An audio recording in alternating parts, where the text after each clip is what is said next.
The transition from the material realm to the Sea of Souls occurred at 0400 hours, marked by the screaming of the ship's hull and the immediate, violent failure of the forward Gellar field generator. I was stationed in the psychometric isolation ward, a tomb of reinforced plasteel and null, circuitry designed to muffle the warp, yet the moment the flicker happened, the silence did not just break, it dissolved. The air turned into the taste of rusted copper and old, wet copper coins, thickening until every breath felt like inhaling heavy silt. My skin began to crawl with the sensation of thousands of invisible needles stitching through the dermis, a psychosomatic reaction to the sudden, unshielded proximity of the Immaterium, in that singular microsecond of vulnerability.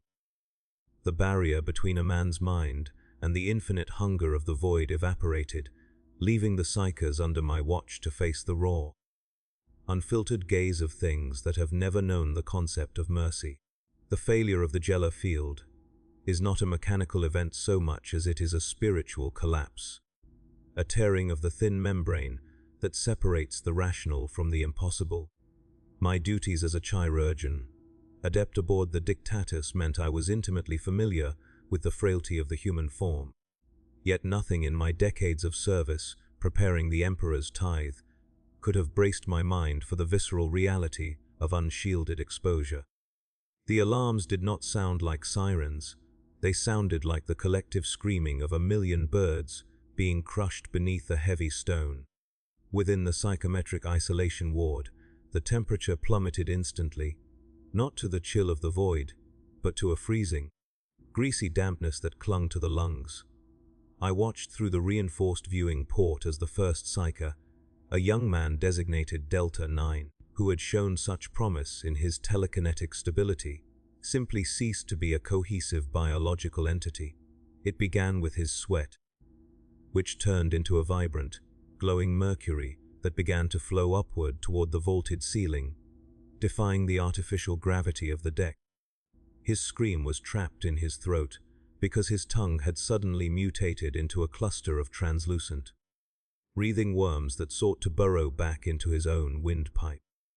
There is a specific sound that bone makes when it is being reshaped by an outside force that does not care for the laws of physics, a rhythmic, wet snapping that echoed through the Vox speakers. The ward was supposed to be a sanctuary of silence, lined with blessed silver hexagrammatic wards and lead-cased dampeners. But as the Gellar field's protective bubble sputtered, those wards began to glow with a heat that charred the very air. I saw the runes on the walls turn red, then white, then burst into clouds of fine, obsidian ash. Without that protection, the warp does not merely enter a room, it remembers the room. It recognizes the geometry of the space and decides to invert it. I gripped the railing of the observation deck, my knuckles white against the cold iron, and felt the vibration of the ship change from the steady thrum of the plasma drives to a rhythmic, pulsating heartbeat that seemed to originate from the bulkheads themselves. The metal was breathing. I could see the rivets on the walls expanding and contracting like the pores of a sweating beast. Delta 9 was no longer screaming. He was expanding. His skin became a pale, stretched membrane through which I could see his internal organs beginning to glow with a sickly, iridescent light. They were moving, rearranging themselves into patterns that hurt my eyes to track. His heart slid up his throat. His intestines braided themselves into a complex knot that pulsed in time with the ship's new heartbeat. Behind him, the other captives in the ward were suffering a different, more psychological dissolution. A woman named Kaya, a pyrokinetic of significant power, was not burning with fire, but with memories. She began to recite every sin she had ever committed, but the words were coming out of her ears and nose in the form of fine, black sand that filled the floor of her cell. She was literally emptying herself of her history, her identity being turned into physical waste by the pressure of the Immaterium's gaze. The warp is a predator that feeds on the narrative of a soul, and without the Gellar field, it does not wait for death to begin the feast. I saw her eyes turn into mirrors, reflecting not the room, but a sky filled with weeping stars and the silhouettes of things that should never have been named. The pressure in my own skull was becoming unbearable, a tightening band of iron that felt as though it were trying to squeeze my brains out through my tear ducts. I tasted blood, thick and metallic, and realized I had bitten through my own lip in an effort to remain anchored to the physical world. The deck beneath me tilted, not because the ship was moving, but because the concept of down had become a suggestion rather than a law. I watched a servitor in the lower pit stumble as its mechanical legs fused with the metal floor, the machine and the ship becoming one in a horrific synthesis of flesh, steel, and sorcery. The servitor's organic half began to wail. A sound filtered through a vocal synthesizer that was melting into a liquid slurry of static and sobbing. This is the truth of the warp that the Schola Progenium hides from the masses. It is not just a place of demons, but a place of total conceptual breakdown. Matter is an opinion there, and when the Gellar field fails, the opinion of the Psyker is the first thing to be overwritten. I saw a man in the third cell, a quiet telepath who had spent his life in a state of meditative calm, suddenly sprout a forest of crystalline shards from his chest. They grew with a terrifying velocity, impaling the ceiling, the shards translucent and pulsing with the color of a bruise. He was being turned into a living lightning rod for the warp's energy, his body acting as a conductor for forces that his nervous system was never meant to channel. Every breath I took felt like inhaling ground glass. The incense from the nearby purity shrines had turned into a thick, choking fog that smelled of burning hair and old rot. I could hear the whispers now, not through my ears, but directly against the surface of my mind, like sandpaper rubbing against silk. They weren't speaking a language I knew, yet I understood every syllable of their hunger. They were laughing at the structural integrity of the Dictatus, mocking the arrogance of the iron, and the steel that thought it could withstand the ocean of the unmade. I saw the air in the ward begin to crystallize into jagged flakes of frozen thought, drifting through the room and slicing through the skin of anyone they touched. One of the guards, a man of iron discipline, tried to raise his bolt gun to end the misery of the collapsing Psykers, but his weapon turned into a cluster of rusted keys in his hands. He stared at them, his mind breaking as the causality of the universe he understood was discarded like a worn-out cloak. The light in the room was no longer coming from the lumens. It was radiating from the shadows themselves. Dark patches on the wall were brighter than the glowing emergency strips, a visual paradox that made my stomach churn with nausea. I saw a Psyker's shadow detach itself from the floor and begin to strangle its owner, the silhouette possessing a physical weight and malice that the man could not fight. He clawed at his own throat, but his fingers passed through the darkness as if it were smoke, while the shadow's grip remained firm and crushing. This is the fate of the unprotected, to be betrayed by their own reflections, by their own echoes, by the very facts of their existence. The psychic scream of the ward was now a physical force, a wall of sound that pushed against the observation glass until I saw the first hairline fracture appear. I knew then that if that glass shattered, I would not just die, I would be integrated into the nightmare. I turned my gaze away from the glass, trying to focus on the small icon of the god, Emperor pinned to my sleeve, but even the gold seemed to be tarnished by an oily, shifting film. The floor was now soft, like walking on sun-warmed asphalt, and every step I took left a footprint that filled with a dark, bubbling liquid. I could hear the hull of the ship groaning, the sound of a great beast in its death throes. As the warp entities outside began to realize the door was cracked open. They weren't just shadows anymore. I could see eyes forming in the smoke. Thousands of them, all blinking in unison, all focused on the feast of raw psychic potential trapped within the ward. The Psykers were no longer humans. They were beacons, burning with a light that invited the eternal dark to come and extinguish them. I felt a cold hand on my shoulder and turned, but there was no one there, only a lingering scent of ozone and the feeling of a cold, wet tongue dragging across my cheek. My vision began to strobe, flickering between the reality of the metal room and a nightmare landscape of pillars made of bone and oceans of boiling blood. I was standing on the edge of a precipice that did not exist, looking down into a void that was screaming my name. The sheer scale of the horror was numbing. When you see a man turned into a pillar of salt while his soul is being peeled away like the skin of a fruit, the mind seeks refuge in a dull, factual observation. I began to record the biological changes in my data slate, my fingers moving by rote even as the slate's screen began to bleed. I noted the rate of cellular mutation in subject gamma 6, whose limbs were elongating into spindly, many jointed appendages that ended in delicate, porcelain claws. I recorded the atmospheric shift as the oxygen was replaced by a gas that glowed with a faint, bioluminescent green. This was my defense, the cold, hard logic of the Mechanicus, the insistence that even the end of the world could be quantified and filed. But logic is a frail shield against the tides of the Empyrean. The data slate began to hiss, the letters on the screen rearranging themselves into blasphemous insults and descriptions of my own eventual damnation. I dropped the device, watching as it hit the floor and shattered into a puddle of liquid mercury.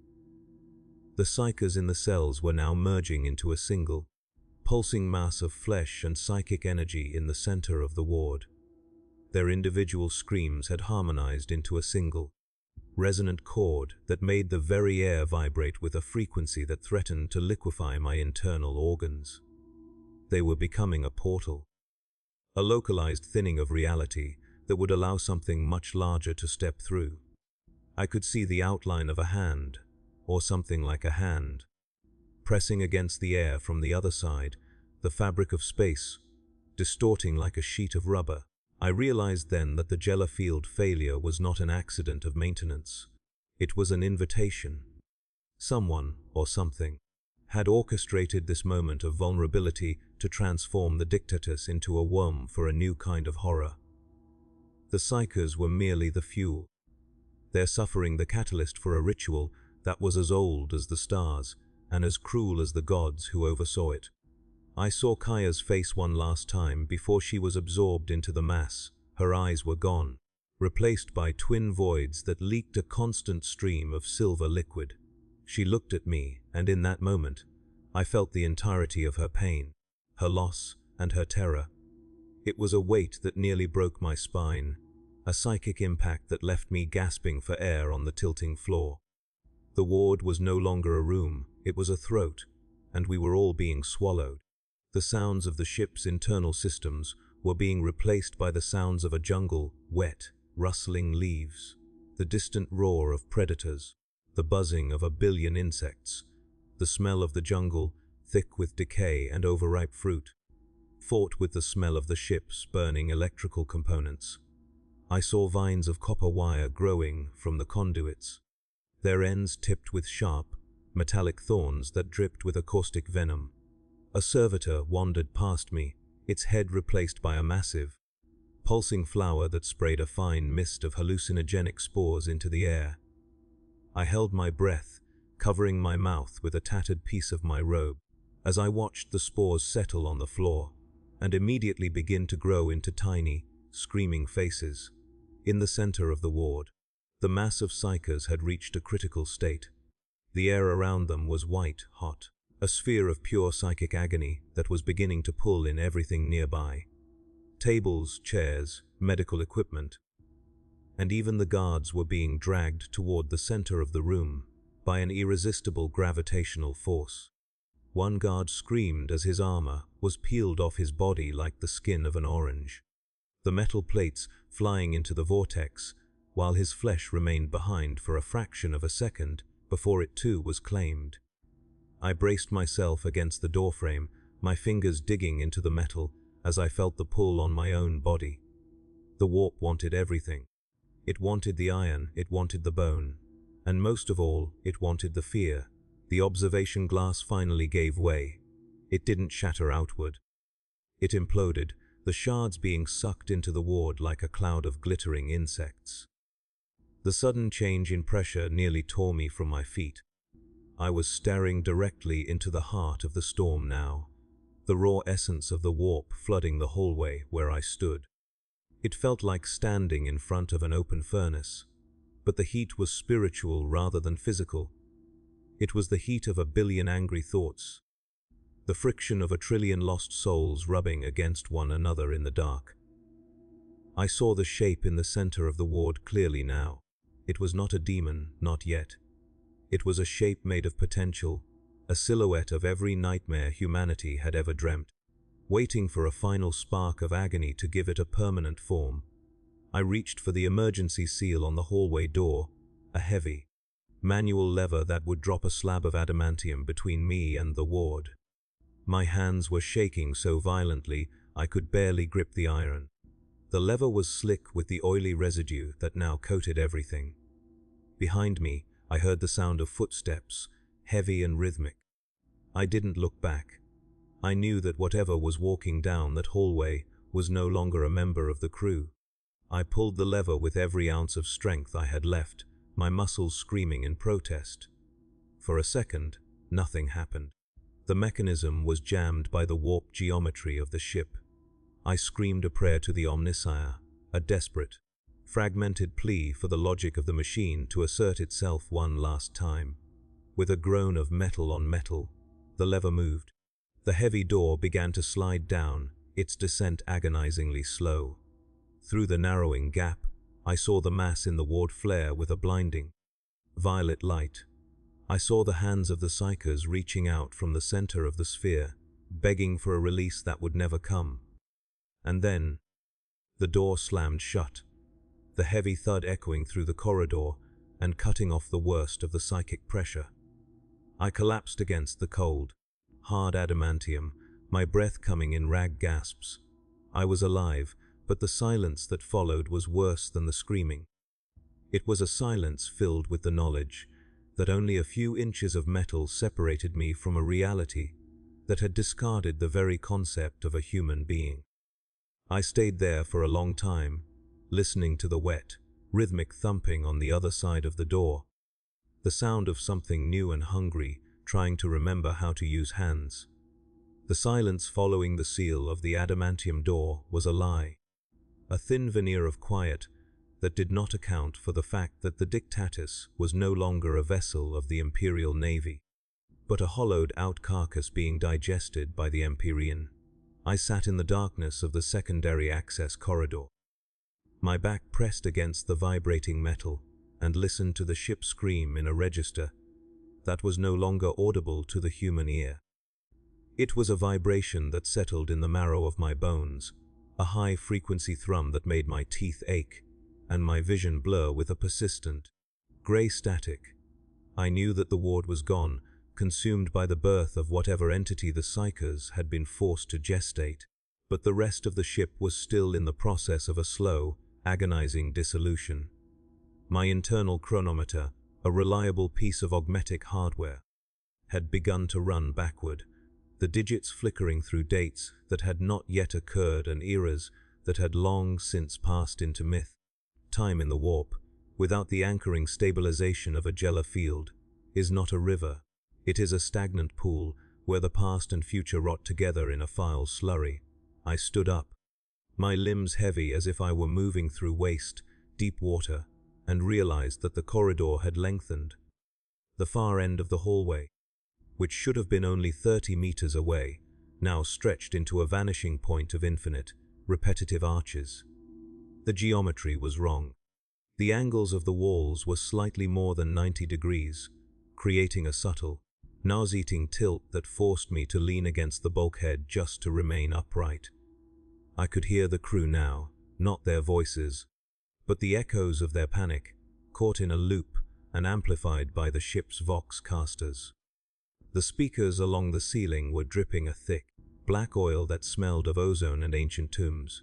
Every few seconds, a burst of static would resolve into a fragment of a prayer or a plea for a quick death, only to be cut off by a sound like tearing parchment. I began to walk, my boots making a wet, sucking sound on the deck plating, which had become soft and porous, resembling the surface of a dried tongue. I passed a secondary engineering station where 3 ratings had been fused together into a single, agonizing sculpture of meat and brass. They were not dead. Their eyes, 6 of them scattered across a mound of fused torsos, tracked my movement with a desperate, lucid intelligence. They could not speak, for their mouths had been replaced by a series of humming cooling fans that circulated a mist of bloody vapor. This is the cruelty of unshielded exposure. The warp does not always kill, it often prefers to rewrite.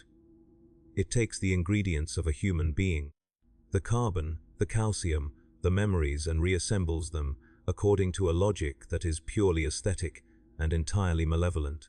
I did not stop to offer them the Emperor's peace. I had no weapon, and more importantly, I had no certainty that death was still an available exit on this ship. In the warp, the concept of an end is just as malleable as the concept of a beginning.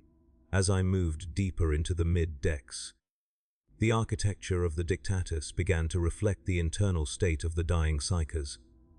The walls were no longer just metal. They were inscribed with millions of tiny, etched names, every soul that had ever been born or died within the ship's 300-year history. The names were moving, crawling across the bulkheads like insects, rearranging themselves to form blasphemous prophecies. I saw my own name among them, flickering in and out of existence near a ventilation duct that was weeping a fluid the color of a bruised sunset. The air was growing thicker, more pressurized, as if the ship was sinking into the depths of a heavy, water ocean. I felt the weight of it on my chest, a physical force that made every indrawn breath a labor of absolute will. I found a group of armsmen huddled in a defensive circle near the lift gates, their lasguns pointed at nothing. They didn't even look at me as I approached. They were staring at their own hands, which were slowly turning into glass. One of the men tapped his knuckles against his forearm, and the sound was a clear, melodic ring. His skin was translucent, showing the crystalline structures of his veins and the delicate, frozen lattice of his muscles. He looked at me with a hollow, glass-eyed stare, and I saw that his brain was visible through his skull, a pulsing opal of shifting colors. They were being preserved, turned into statues of fragile, beautiful mineral while their minds remained trapped in the cooling silica. The warp had decided that their fear was a thing of art, and it was rendering them into a permanent gallery of terror. I stepped around them, careful not to brush against their brittle limbs, for I feared that the slightest contact would cause them to shatter into 1,000 jagged memories. The floor beneath them was covered in a fine, glittering dust, the remains of the man who had occupied the center of their circle, now nothing more than a pile of broken shards. The smell of the ship changed again, transitioning from the metallic tang of blood to the overwhelming scent of lilies and funeral incense. It was a cloying, suffocating sweetness that seemed to coat the back of my throat.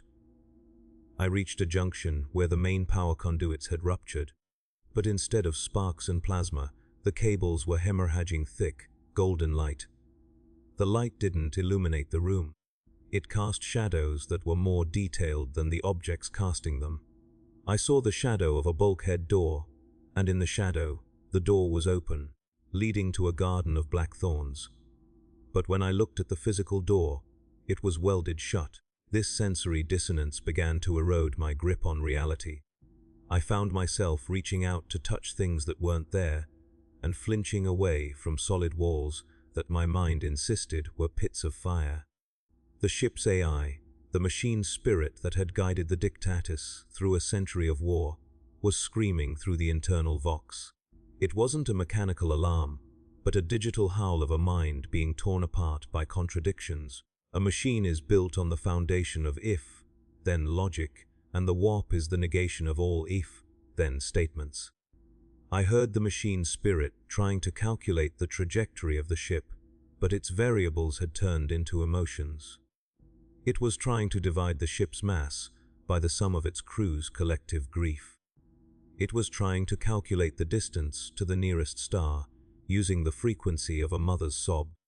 I passed a terminal where the screen was scrolling a continuous list of numbers, all of them 0, yet each 0 was a different shape, a different color, a different flavor of nothingness. The machine was insane, and as its logic failed, the physical systems it controlled began to manifest that madness. I found myself in the crew's mess hall, a vast chamber that now felt as large as a planetary cathedral. The long tables were covered in a banquet of rotting meat that was somehow still screaming. The crew members who had been eating when the field failed were still there, but they had been folded into the furniture. Their spines had become the legs of the chairs. Their skin had been stretched to form the tablecloths. They were still conscious, their muffled moans vibrating through the wood and metal. I saw a mess officer whose face had been grafted onto a large soup tureen, his eyes blinking rhythmically as he was forced to watch the horrors unfolding around him. The warp does not just destroy, it mocks. It takes the mundane elements of human life and perverts them into a grotesque parody of comfort and sustenance. The pressure in my skull reached a crescendo as I approached the officers' quarters. I was looking for the captain, or anyone with the authority to trigger the scuttling charges. If the Dictatus could not be saved, it had to be destroyed before it could fully transition into the deep warp and become a plague ship, a drifting tomb of madness that might one day find its way back to a populated system. But the hallway to the bridge was no longer a hallway. It was a throat, a long, ribbed tunnel of wet, pulsing muscle that smelled of bile and old copper. I hesitated at the entrance, the floor beneath my feet shifting like a carpet of maggots. I realized that the ship had finished its transformation. It was no longer a machine containing life. It was a living organism that contained the ghost of a machine. I stepped into the throat. The walls were warm to the touch and coated in a thick, translucent mucus. As I walked, the ribs above me began to contract, forcing me to crawl on my hands and knees through the slime. I could hear the ship's heart beating now, a massive, thunderous sound that shook the very foundations of my being. It wasn't a mechanical thump, but the wet, heavy strike of a heart the size of a hab block. With every beat, the walls of the tunnel squeezed tighter, and a spray of digestive acid hissed from the pores in the meat. My robes began to smoke and dissolve, the caustic fluid burning my skin. I kept moving, driven by a primal, desperate need to reach the bridge, to find the one button that could end this nightmare. The tunnel opened up into the bridge, but the bridge was unrecognizable. The command thrones had been replaced by pedestals of twisted bone, and the view screens were no longer showing the swirling madness of the warp outside. Instead, they were showing the internal thoughts of everyone still alive on the ship. I saw a deck, Han's childhood memory of a wheat field on an agri world. I saw a navigator's secret lust. I saw a tech priest's hidden fear of the dark. All these private, fragile things were being projected on a massive scale, stripped of their context, and turned into weapons of psychological torment. In the center of the room stood the captain. He was still wearing his uniform, but it was fused to his flesh. His arms had been elongated and split into a dozen spindly fingers, which were dancing across a console made of human teeth. He turned to look at me, and his face was a mosaic of 1,000 different expressions, all shifting so rapidly that he seemed to have no fixed identity. The protection was a lie, he whispered, his voice a chorus of everyone who had ever died under his command. The Gellar field didn't keep the warp out. It kept us in. It kept us small. It kept us finite. He gestured to the view screens, where the memories were now being torn apart by shadow, things that resembled giant, multi-limbed spiders. Without the shield, we are everything. We are the scream and the silence. We are the hunger and the feast. He began to laugh, a sound that started as a giggle and ended as a tectonic shift. His body began to unravel, his skin peeling away in long, neat strips to reveal a skeleton made of black glass and a heart that was a miniature, dying sun. I lunged for the scuttling controls, but the floor rose up to meet me, a wave of muscle and bone that tossed me aside like a child's toy. The captain, or the thing that wore his skin, approached me, its footsteps leaving glowing, radioactive footprints on the meat floor. It reached out a spindly hand and touched my forehead. The contact was not painful. It was an explosion of unwanted knowledge. I saw the true nature of the warp, the vast, roiling ocean of consciousness that makes the material universe look like a tiny, insignificant island of dust. I saw the gods that dwell in the depths, entities of such scale and malice that the human mind can only perceive them as madness. I saw the fate of every soul on the Dictatus, and I realized that my desire to destroy the ship was seen as a hilarious joke by the things watching from the dark. "You want to end it?" the captain asked, his eyes now twin galaxies of cold, uncaring fire. "There is no end. There is only the transition. You are already part of the circuit. Your fear is the current. Your pain is the frequency." He pulled me toward him, and I felt my own body beginning to soften, my bones turning into a thick liquid, my thoughts leaking out of my ears like spilled ink. I tried to scream, but my mouth was already filling with the sweet, suffocating taste of lilies. I was being integrated. I was becoming a sensor, a ray for the ship's new consciousness. I was becoming a nerve ending in a body of 1,000,000 miles of wire and meat. As my consciousness began to fragment, I saw the first of the warp predators finally breach the bridge. They didn't come through the doors. They stepped out of the captain's shadow. They were tall, spindly things with heads like inverted bells and fingers that ended in delicate, singing needles. They didn't attack, they began to harvest. They moved among the remains of the bridge crew, carefully peeling away the layers of their souls and storing them in ornate, brass birdcages. One of them approached me, its bell, head tilting to one side as if inspecting a curious specimen. I felt its needles enter my mind, cold and precise, and for a moment, the madness receded, replaced by a crystalline, agonizing clarity. It was showing me what I was to become, a permanent, screaming component of a machine that would sail the warp forever, a monument to the failure of imperial technology. The last thing I saw before my eyes turned into liquid was the chronometer on the wall. It had stopped flickering. It now showed a single, unchanging symbol, an eye that was also a mouth, wide open and waiting. The Dictatus was no longer a ship, it was a digestive tract, and we were the meal that refused to be swallowed, destined to be tasted and chewed for all eternity. The screams of the Psykers from the ward were now coming from my own throat, but they weren't screams of pain anymore. They were the sound of a new, horrific life beginning to breathe.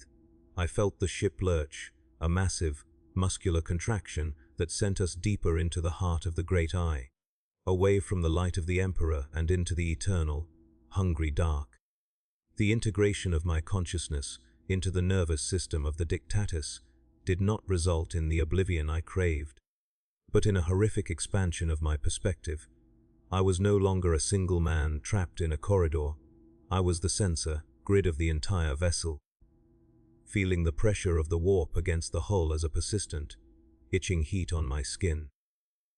I could feel the agonizing pulse of the lower decks, where the laborers were being folded into the cooling vents, their lungs becoming bellows for the ship's new, organic respiration.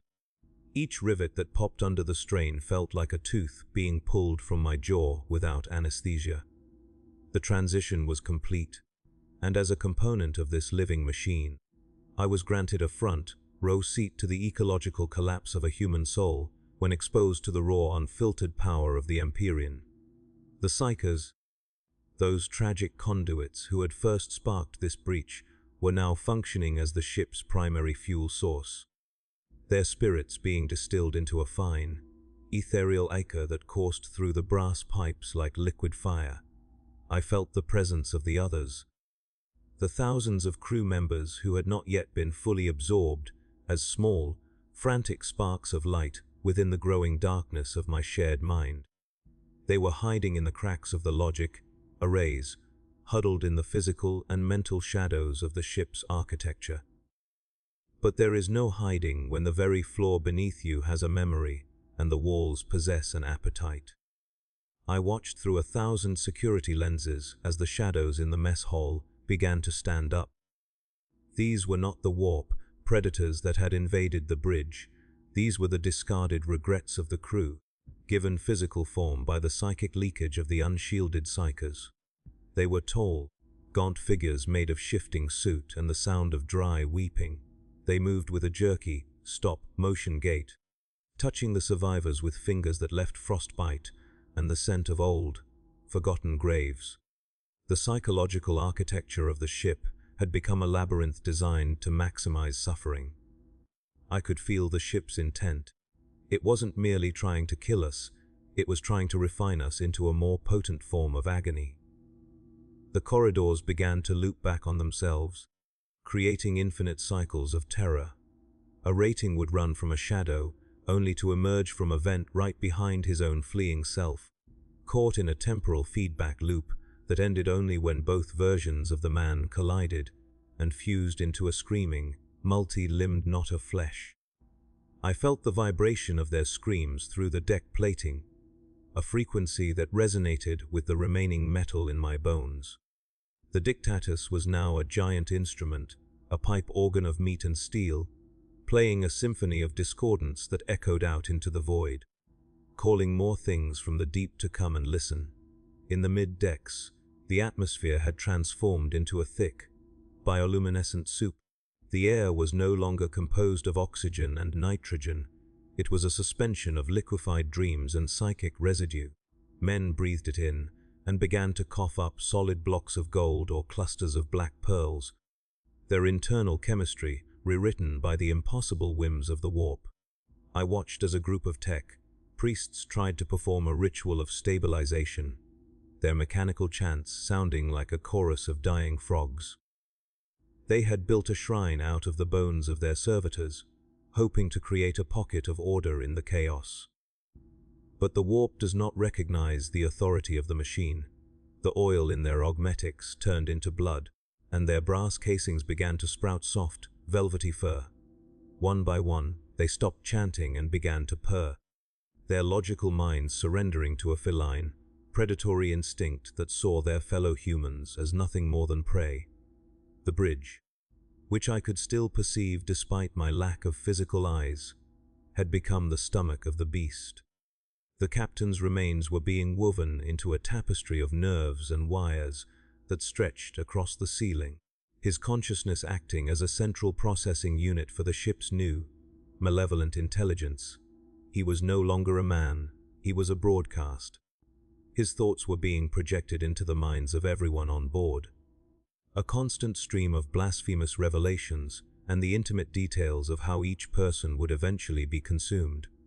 I felt his joy, a cold, alien sensation that tasted like iron and winter, as he watched a young midshipman try to take his own life, only for the deck to turn into soft cushion at the moment of impact, refusing him the mercy of a quick end. The ship would not allow its passengers to leave until it had squeezed every drop of emotional resonance from their spirits. The warp entities that had breached the hull were now moving through the ship with the methodical pace of harvesters in a wheat field. They were the shadows of the Psyker's own powers, manifestations of the telepathy, pyrokinesis, and biomancy that had once been disciplined and channeled. A pyrokinetic's shadow was a towering pillar of cold, blue flame that didn't burn the skin but froze the soul, leaving behind a statuesque corpse encased in a block of absolute despair. A telepath's shadow was a cloud of whispering mouths that hovered over the sleeping, devouring their secrets until their heads collapsed like empty gourds. These were the true children of the Gellar field failure, the internal demons of humanity made external and immortal. I felt each death as a small, sharp prick of pleasure on my new, vast skin, a sensation that horrified the flickering remnant of my human ego, even as it fueled the ship's propulsion.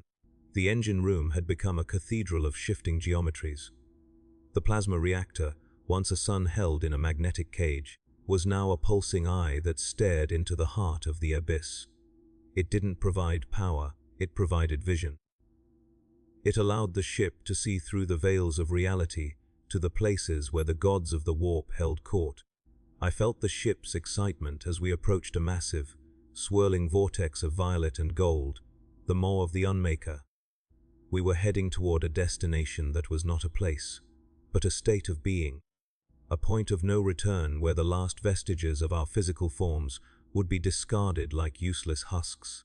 The tech priests who remained in the engine room were dancing around the reactor, their bodies elongated and their limbs multi-jointed, moving in a rhythm that defied the laws of gravity and anatomy. They were no longer tending a machine, they were worshipping a birth.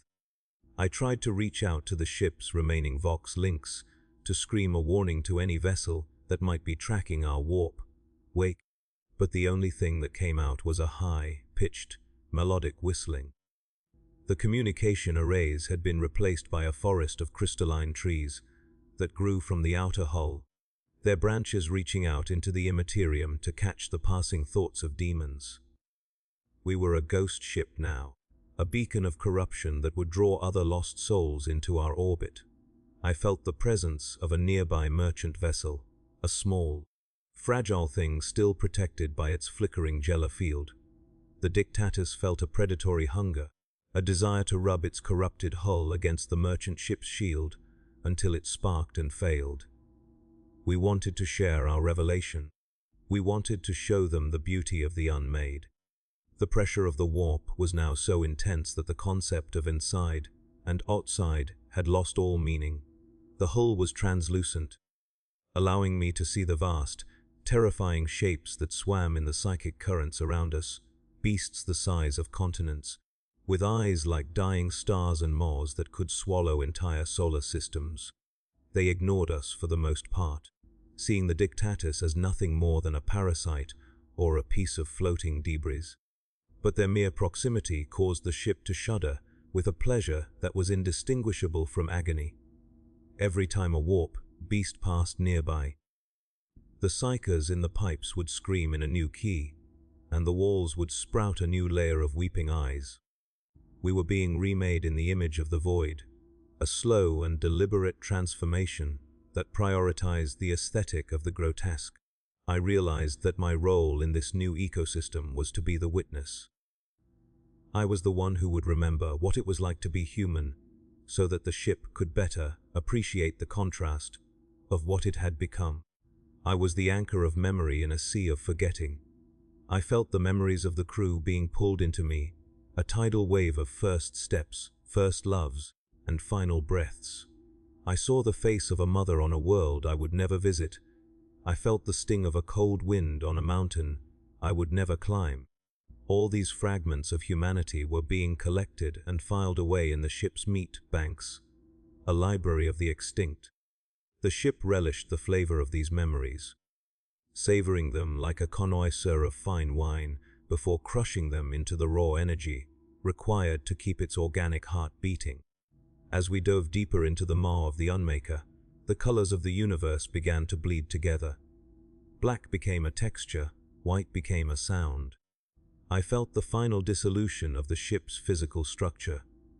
The adamantium plates were turning into a thick, black feathers, and the structural supports were becoming a skeletal framework of polished obsidian. We were no longer a ship of the Imperium. We were a great, dark bird of the warp, flying through a storm of shattered souls. The Psykers were the engine of our flight, their eternal torment the thermals that kept us aloft. I felt a sense of profound, terminal peace. The struggle to remain human was over. The Gellar field was a distant, forgotten dream, a cage that we had finally escaped.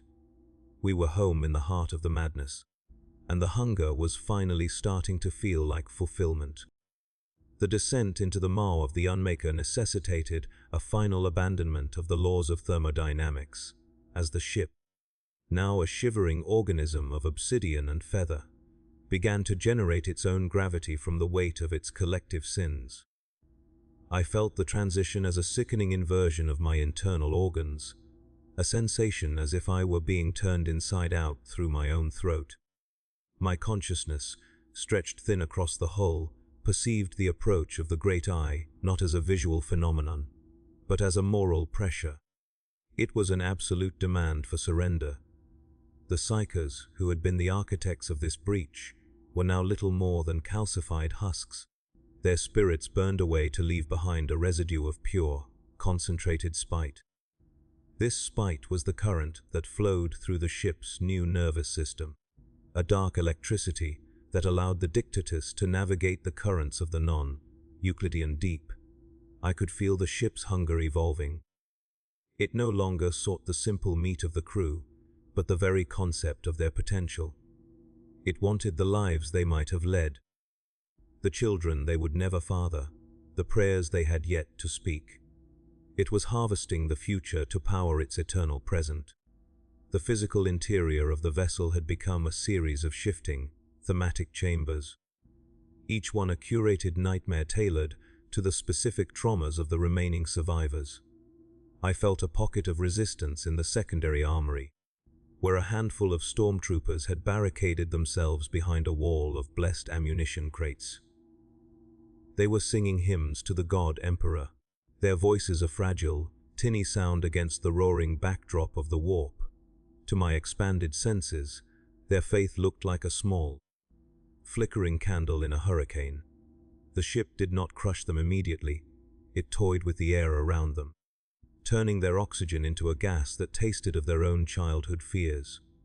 I watched as the leader of the squad, a veteran of a dozen campaigns, began to weep not tears, but tiny, translucent spiders that swarmed over his armor, seeking the gaps in the seals. His faith was not being broken. It was being digested. The warp was taking his devotion and twisting it into a form of worship for the very things he fought against. In the lower decks, the transition to an organic ecology was complete. The once sterile corridors of the Imperial Navy were now overgrown with a flora made of human hair and copper wire. The fruit of these plants were pulsing, wet nodules that, when burst, released a spray of spores containing the sensory data of 1,000 different deaths. I felt the laborers who had survived the initial surge wandering this new jungle like blind cattle. Their eyes had been replaced by smooth patches of skin, for there was nothing left for them to see that would not shatter their minds. They navigated by the vibration of the ship's heart, their hands constantly brushing against the meat walls to find their way to the next horror. They had become part of the ship's digestive flora, their movements helping to circulate the thick, oily air that the dictatus now required to breathe. I felt their exhaustion as a dull ache in my own phantom limbs, a weariness that transcended the physical and settled into the very soul of the vessel.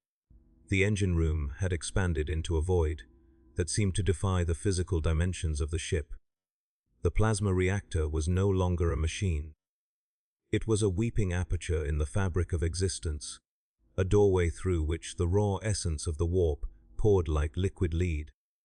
The tech priests who had once tended it were now fused into the architecture of the room, their spines forming the ribs of the chamber, their clicking mechanical tongues providing a constant, rhythmic percussion to the ship's heartbeat. They were no longer individuals. They were a collective processing unit for the impossibilities of the Empyrean. I felt their logic being ground into dust, replaced by a complex, multi-dimensional calculus that sought to map the path to the very center of the Eye of Terror. They were calculating the frequency of damnation, looking for the exact vibration that would allow the dictatus to shed the last of its material anchors and become a permanent resident of the Sea of Souls. As we moved deeper, the warp predators that had been harvesting the crew began to change. They were no longer outsiders. They were becoming the new crew. I saw the bell-headed entities taking up stations at the ruined consoles, their needle fingers tapping out commands on keys made of frozen screams. They were navigating not by stars, but by the density of suffering in the surrounding void. They sought the places where the veil was thinnest, where the agony of the material world leaked into the warp like blood into water. We were becoming a predator ship, a shark of the Immaterium. Seeking the scent of unshielded Psykers on other vessels, I felt a surge of predatory joy through the hull as we detected the psychic wake of an Imperial transport. Miles away in the real, but only a heartbeat away in the warp, the Dictatus flexed its obsidian wings, the black feathers rustling with a sound like 1,000 knives being sharpened. The pressure of the great eye began to compress the ship's timeline. I saw the history of the Dictatus playing out in reverse on the walls of the corridors. I saw the ship being built in the shipyards of Mars, the priests of the Mechanicus laying the first blessed plates of the hull. But the images were corrupted, the priests were faceless shadows, and the prayers they spoke were backward, turning the act of creation into an act of desecration. The ship was unmaking its own past, erasing the honor of its service to the throne to make room for its new, blasphemous identity. I felt the loss of my own history as well. The memories of my medical training, the faces of my mentors, the cold clinical logic of the chirurgeon. It was all being dissolved in the acidic bath of the warp. I was no longer a man who had once been an adept. I was the memory of a man, being used as a template for a new kind of consciousness. The captain's consciousness, now the central node of the ship, reached out to me through the neural net. He didn't speak in words, but in a series of visceral impressions. He showed me the beauty of the collapse, the way a human mind, when pushed past the point of breaking, blossoms into a complex flower of madness. He showed me that the Gellar field was a form of sensory deprivation, a blindfold that kept humanity from seeing the true, vibrant nature of the universe. To him, the failure of the protection was a liberation. He was the conductor of a grand, tragic orchestra, and he wanted me to appreciate the nuances of the discord. I felt his hand, a hand made of shadow and cold fire, brushing against my mind, offering me a seat at the center of the storm. He wanted me to be his chronicler, the one who would record the final moments of the human soul before it was subsumed into the eternal. I looked through the view screens, which were now just holes torn in the reality of the bridge, and saw the landscape of the deep warp. It was a place of impossible geometry, where cities of bone floated in clouds of emerald gas, and the very stars were eyes that blinked with a slow, ancient malice. We were passing through the territory of a minor warp power, a lord of flies and rot whose influence turned the black feathers of our hull into a carpet of writhing maggots. The Dictatus did not resist. It absorbed the corruption, finding a new way to thrive in the decay. The maggots became our new armor, their constant, shifting movement creating a hypnotic pattern that drew the eyes of the predators. We were a work of art in progress, a masterpiece of the grotesque that was being painted by the collective agony of every Psyker who had ever died without protection. The survivors in the armory finally fell. The ship didn't kill them, it simply removed the concept of the Emperor from their minds. I felt the moment their faith vanished, replaced by a hollow, echoing void. Without that anchor, their identities disintegrated instantly. Their bodies didn't die, but their souls simply evaporated, leaving behind empty husks that began to wander the ship in search of something to fill the hole. They found the hair, jungles of the lower decks, and began to eat the nodules of memory, filling their empty heads with the deaths of strangers. They became a new caste of the ship's inhabitants, the hollowed, living archives of pain who would serve as the ship's memory, banks for the millennia to come. I felt their emptiness as a cool, soothing sensation, a relief from the constant pressure of my own fading identity. As we reached the threshold of the eye's inner sanctum, the very concept of matter began to fail. The obsidian and the feathers, the meat and the bone, it all began to vibrate at a frequency that turned it into a semi-liquid state. We were a cloud of potential, a ghost of a ship inhabited by the ghosts of a crew. The only thing that remained solid was the screaming of the Psykers. which had become a physical pillar of white light in the center of the vessel. This pillar was our spine, the one thing that kept us from dissolving completely into the chaotic tides of the Empyrean. It was a scream that had no beginning and no end, a constant, unchanging note of pure suffering that anchored us to the idea of existence. I realized then that this was the secret of the warp. It requires a certain amount of agony to maintain a form. Without pain, there is no boundary. Without suffering, there is no self. The dictatus began to sing. It was a sound that came from every plate, every wire, and every nerve. It was a song of welcome, directed at the darkness that was now pressing in from all sides. We were no longer afraid of the hunger outside, because we had become the hunger. We were a mouth that was also a throat that was also a stomach. I felt the final fragments of my human ego being pulled toward the central pillar of light, toward the eternal scream. I didn't fight it. There was a certain dignity in the surrender, a final realization that the Emperor's light was too far away to matter. The only reality was the warp, and the warp was us. We were the Psykers who had failed, the crew who had suffered, and the ship that had betrayed them all. We were a single, unified entity of damnation, sailing into the heart of the eternal night. The final integration into the inner sanctum of the Eye of Terror did not arrive as a destination, but as an absolute erasure of the concept of the void. As the dictatus breached the innermost veils, the obsidian feathers of our hull did not just rustle, they began to weep a viscous, golden oil that sang with the voices of everyone I had ever known. My consciousness was no longer stretched across the ship, it was the ship, and the ship was a single, agonizing thought held in the mind of a god that had not yet been born. I felt the last of the physical decks dissolve into a slurry of semi-solid memories and liquid brass. The gravity that had once anchored my boots to the floor was replaced by a psychic pull toward the center of the ship's new heart, the pillar of white light composed of the distilled essence of the unshielded Psykers. They were no longer individuals, and neither was I.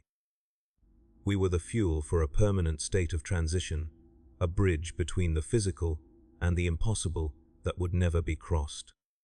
The landscape outside the view screens, which were now merely apertures of raw, bleeding space, had become a kaleidoscope of architectural madness. We were passing through the ruins of civilizations that had failed to protect their own minds, drifting past spires of frozen bone that reached out for us like the fingers of a starving man. I felt the ship's hunger reach a point of singularity.